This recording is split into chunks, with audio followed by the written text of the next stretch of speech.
Alléluia, gloire à l'Éternel des armées. Nous bénissons le Seigneur pour le souffle de vie qu'il ne cesse de nous accorder en ce jour de lundi 23 mars 2026. Le Seigneur a mis en mon cœur le désir de partager avec vous ce passage de l'Évangile selon Jean, au chapitre 8, du 1er au 11e verset. Je vous prie de prendre vos Bibles et de pouvoir lire avec moi et comprendre ce dont on parle ici. Un extrait que vous connaissez bien.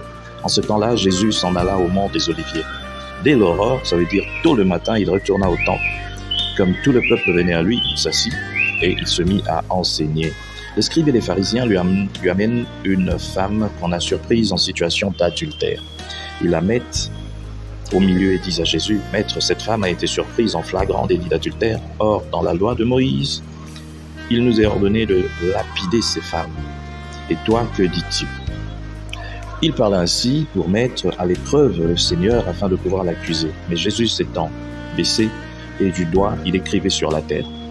Comme on persistait à l'interroger, il se redressa et leur dit, « Celui d'entre vous qui est sans péché, qu'il soit le premier à lui jeter une pierre. » Il se baissa de nouveau et il écrivait sur la terre.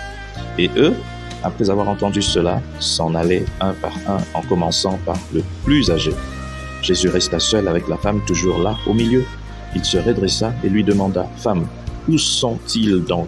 Personne ne t'a condamné. » Elle répondit, « Personne, Seigneur. » Et Jésus lui dit, « Moi non plus, je ne te condamne pas. Va et désormais ne pêche plus. » Chers frères et sœurs dans le Seigneur, loin de penser que ce passage donne libre cours ou bien autorisation de faire n'importe quoi, de vivre une vie qui déshonore le Seigneur, au contraire, ce passage nous montre tout simplement la condition humaine. Nous sommes nous tous pécheurs.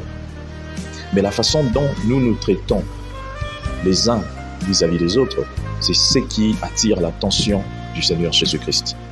Ce n'est pas parce que tu es pasteur, tu es prophète, tu es serviteur, que tu es parfait devant Dieu. Non.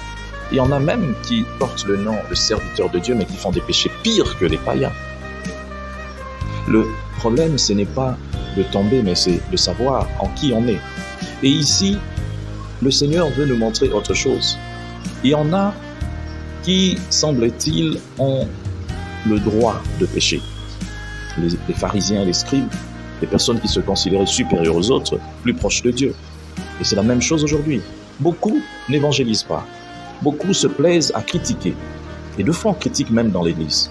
Ah, celui-là est perdu. Mais on est dans la même église. Tu ne sais pas qu'en disant que celui-là est perdu, tu te condamnes toi-même parce que qu'as-tu fait pour sauver cette âme que tu considères perdue? Et vous verrez rien du tout. Un jour, le Seigneur te demandera cette âme parce que tu n'as rien fait pour sauver cette âme. Aujourd'hui, ce message doit nous rappeler que nous sommes tous pécheurs et que nous devons être compatissants les uns envers les autres. Nous devons nous soutenir pour nous relever et non être de ceux qui jettent des pierres alors que nous-mêmes aussi, nous sommes pécheurs. Que Dieu bénisse sa parole, qu'il bénisse toute cette journée. Que cette semaine soit bénie au nom de Jésus-Christ. Amen. Bonne semaine, bonne journée à tous.